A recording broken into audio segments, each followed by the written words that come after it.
Welcome to the YouTube channel and Happy New Year. It's now 2024. I hope you all had a lovely holiday time, Christmas, New Year. I hope it was good. I hope you have the best 2024 possible. I hope you achieve all your goals and everything. I hope it's just a better year for you than last year, no matter how good or bad 2023 was. I hope 2024 for you is a lot better. What is this channel going to be about? You've obviously seen our TikToks and Instagrams and all that stuff. That's short form videos. This is going to be more in-depth stuff. What do we have coming? So this video is going to be talking about 2023 and the 2024 goals. We are going to have product reviews, we're going to have Q&As with other detailers, just other businesses. We'll get a Q&A coming on the 18th with the Cut and Loose Barber, so make sure to check that out. Usually videos are going to go up on a Thursday at 6:30, so make sure you've got your notifications on, wherever that may be. Make sure they're on so you don't miss a video. In today's video we're going to talk about 2023, we're going to talk about when we started, because that was in 2023, how it went, my top 3 favourite valets of 2023, and then we're going to go on and talk about 2024, what the goals are for me, for the business, and what we strive to do for you, the customer. Because at the end of the day, you're the one buying the service off me, so I need to make sure the service that you're buying off me is 110%. We're going to make it better for the customer. We're going to introduce more things throughout the year, so let's just have a wee chat about that. So, 2023, what happened in 2023? Well, this business started, and I think it was around about May time, 2023. So, quick backstory, I was at an unnamed car dealership doing parts, ended up just not enjoying it. People I worked with, brand new, but it was more the people in power. There's a few things I didn't agree on. I felt I was a bit undervalued. I thought it's time for a change. I had a look at other places and I was like, it's going to be the same there as well. I don't want to work for someone anymore. And this is kind of contradicting what I'm about to say though. I messaged my pal, he done this. I was like, are you taking anyone on? You can buy this off me, I'm moving to Australia.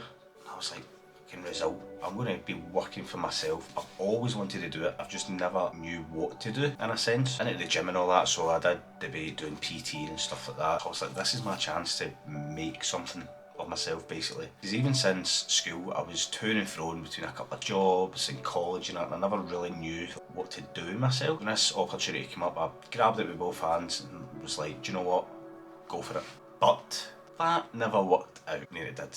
Basically the van was a wee bit fucked. That idea, buying it off him, get put to the side, but I was like, balls deep in it now, I need to do something. So I ended up buying my own van, my own tools, getting my own customers, and see, looking back at it, I'm sort of glad I done it all myself.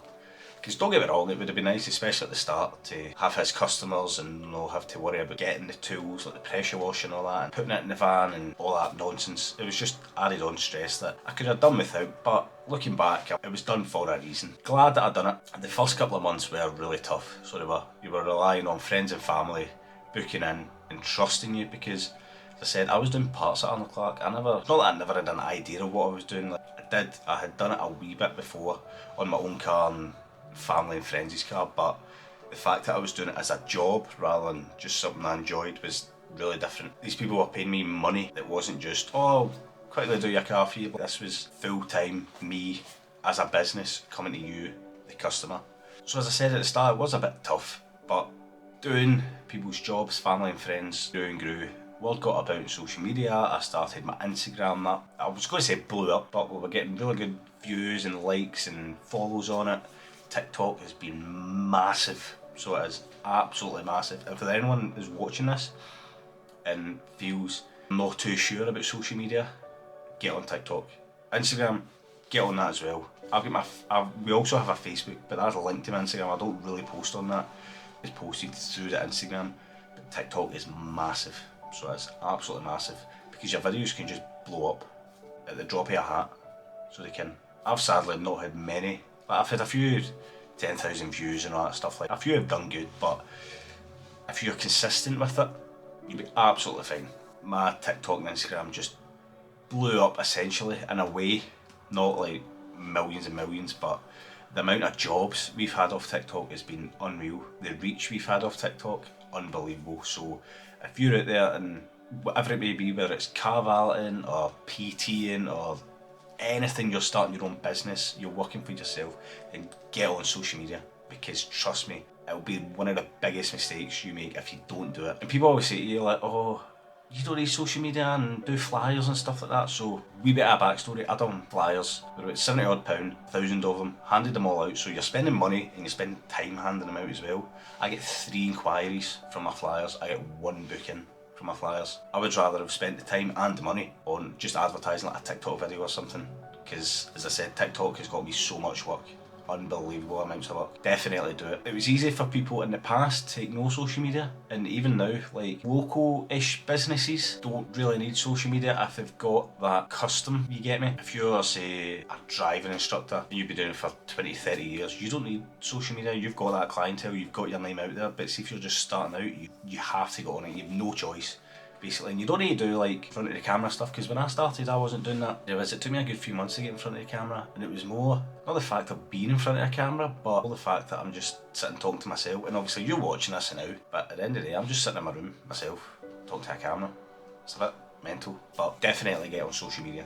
Definitely. I would just like to give a shout out to anyone who's ever booked in, who's ever trusted me. There's been loads of people coming back, whether it's through monthlies or bi-weeklies or even every second month if the car's not that bad. There's been so many people leaving good reviews on it. I just want to say a big thank you for helping me make this work, because this was obviously a big thing. I was leaving a pretty secure job, a half decent wage, whether I was happy with it or not. I was bringing money in straight into this. Don't get me wrong, we've had a good couple of months recently, but like especially at the start, is this the right idea? But you just got to make it work. So with me, I was like, if I'm not getting the clientele in the areas I'm working, so I try and stick to Renfrew, Paisley, Erskine, Govan, localish areas for me. But we do have ones. We've been to Airdrie, we've got a monthly customer in Hamilton, there's people asking in Falkirk and Stirling, Marnock, I've had people asking. So the reach is there, and the reach again comes from social media. I was always saying to myself, look, if I'm not getting the custom in the areas that I'm at, then you just need to go wider. You have no choice when you're self-employed but to do that. Self-employment is really good.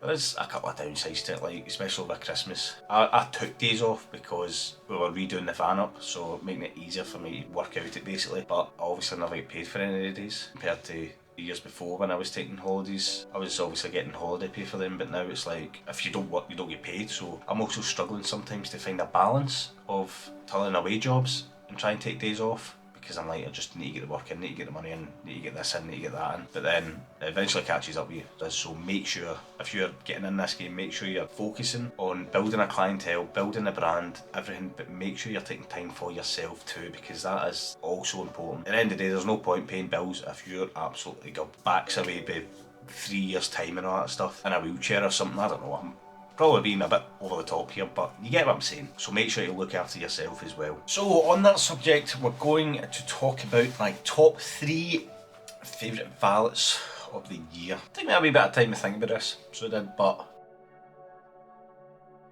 number 3, we're going to go this BMW.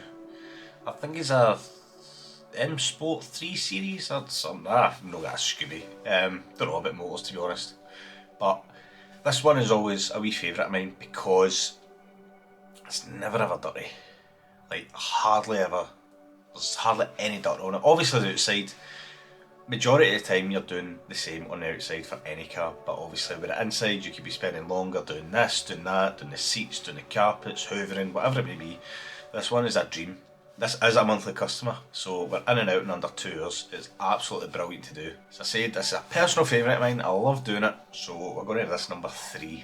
Number 2, another favourite of mine, it's going to be the Porsche that we've done. Now this is a really nice car. I'm not into cars, I couldn't really care if it's a Ferrari or a Fiat, basically, but this was just a really nice car. To one, clean and valet, but also it was nice to get it on the portfolio as well, because some people may be like, he's doing, no disrespect, he's doing like Fiestas or something, and be like, oh, don't know if I trust him with my 80 grand car or whatever it may be, and then they see that you're doing a Porsche like that and they're like, oh, do you know what, maybe I can trust him, sort of thing. So it was good to get that on the portfolio. A really nice car as well, so that's going to be my second favourite of the year. And my first, number 1 favourite valet of the year is the wee blue Golf. Now, I know I've said this many times that this is a favourite of mine, and it is. It's just such a really nice car. It's never too much work, always comes up looking smashing. The blue, see when the blue paint is washed and cleaned and dried and enhanced, it's just stunning. It's a lovely, lovely car. This would be my favourite valet of the year. I don't think I've had any really bad ones. I've had one that was just absolutely caked and crisp and dirt and all that. I've had one that's been all mouldy. That was probably the worst one actually. Aye, side bonus point. Bonus points! The worst car I've done was it was like a Golf. It was one of the bigger shapes. I don't know if it's a Golf estate or whatever you call them, I don't know. But that was absolutely caked in mould. That was disgusting. That was probably the worst one we've done this year. Most of the cars, to be fair, we've done aren't too bad.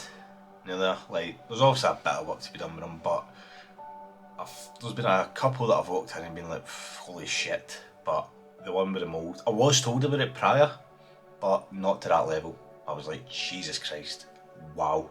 So, that's probably the worst that I've done this year, is a mouldy Golf, which is a bit of a comparison between the Golf, the blue Golf being number one and the mouldy one being the worst one. But as I said, wee quick shout out to anyone that is booked in this year.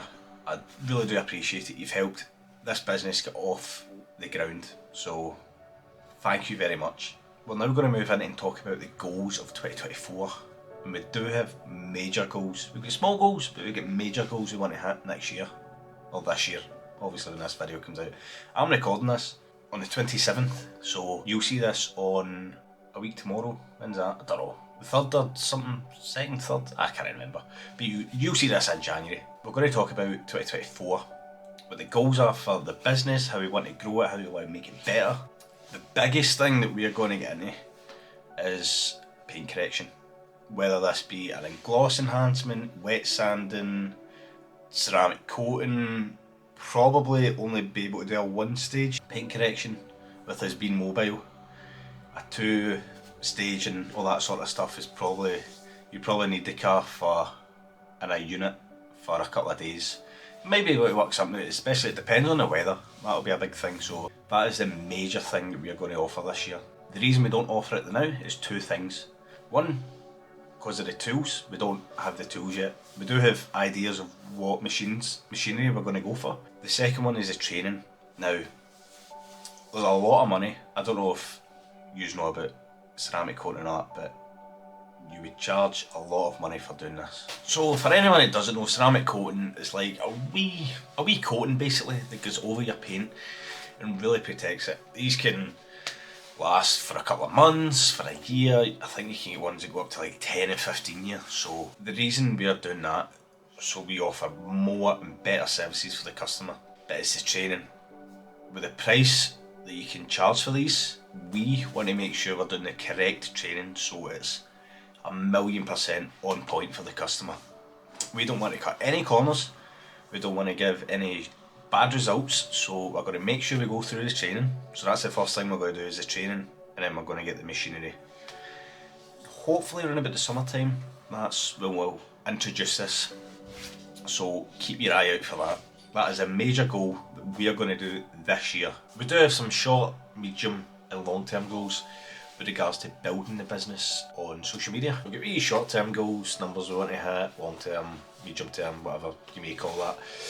If we hit them, hit them. If we don't, the business is going to go to shit if we don't hit them. We just want to keep improving the business for the customer, making it the best value for money valeting company there is. We want to encourage people that have probably no idea what actually goes into valeting or detailing, to show them everything that goes on. So that's why I make the videos of me doing a wee bit of work on the car as well. So how did you get there? That's what we want to show the customer, because obviously our prices reflect the work that we do, the service we offer.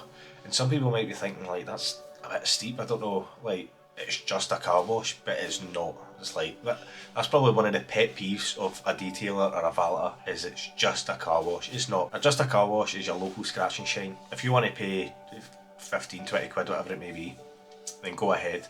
But with us and all the other valeters and detailers out there, we take care of your car. So it's more than just getting in, doing the wee quick hoover or whatever and clean and getting out. So I feel like the videos are crucial to show the process. Not every minute is filmed, not every step is filmed, because I'm only myself, so I'm trying to set the camera up and do the work, and sometimes I'm on a time limit or all that stuff, so I do what I can. There's obviously some videos that are going to be put out that will be full length-ish, sorta, that this is the steps you do to clean the exterior and this is how we clean the interior. These sort of videos, again, can help the customer understand and realise that this isn't just whacking on the hoover, whacking on a bit of snow foam and your car's clean. Like, there's so much more to it. We want to be growing our socials so we can show the customer, so we can bring in more work. I think that's it. Our major goal is the paint correction. That is a major thing. We want to go through the proper training and get that all set up. The short and long term goals this year, again, growing social media, getting the work in, bringing in more monthly clients. We do have a good base of monthly clients, but there's so much more space that we could be going for. As I said, I've only been at this, is it January, so that'll be about 8-9 months. So we're up fairly new, so it's not bashing out 10 jobs a day for 365 days of the year. There is off days and quiet days and that. Don't get me wrong, the last couple of months especially has been really, really busy. I thought it was going to die down in December because obviously Christmas and that coming up, but it still is really busy. So that's great, don't get me wrong, that's brilliant. But there is, especially as we move into the summer, now we're a wee bit limited to what we can do as a mobile company, because obviously the weather and the daylight's a killer. But see, in the summer we'll be working constantly, so we will take a wee bit of time off, obviously, for myself and actually enjoy the summer and the sun. But see, when you're not having to deal with the rain, or you're not thinking about, right, I can't book that job in because it's a 3-hour job, I can't book it in at 2 o'clock because the time we get halfway through it'll be dark, stuff like that. You won't need to worry about that because we're getting dark about 10-11 o'clock. We'll probably not be working to that time, but if the work's there, then we'll do it, basically. It's been a really, really good year for us as a business. We want to just keep growing, keep expanding, keep offering the best we can for the customer. 2024 is going to be massive for us. Absolutely massive. We want to be collabing with other businesses, other detailers, whoever it may be. There's going to be detailers appearing on this channel. There's going to be other businesses and self-employed people, I guess, appearing on the channel, whether it be Q&As or collabs or anything. As I said, we've got one coming out on the 18th. Just keep your eye out for that. It's really good. I was really happy with how it turned out. At the time of doing that, that was the first YouTube video I'd filmed and edited. And I was really, really happy with it. So keep your eye out for that. I'm excited to get that. The next video I think we're going to do is a wee product review. So it is on a wee tool that we got just before Christmas, which I've used. Really good. So make sure you subscribe for that. And I hope you all had a wonderful 2023. I hope you all had a wonderful Christmas and New Year. I wish everyone the absolute best going into the New Year. I hope it's filled with happiness and achieving your goals, whatever they may be, however small you think they are, however big you think they are. Just go and absolutely smash it. Don't give a fuck what anyone thinks. Just go and do it. Go and do it and smash it. I said, make sure you're subscribed to this channel. Drop a wee like if you don't mind. Share it about. And we'll see you in the next video.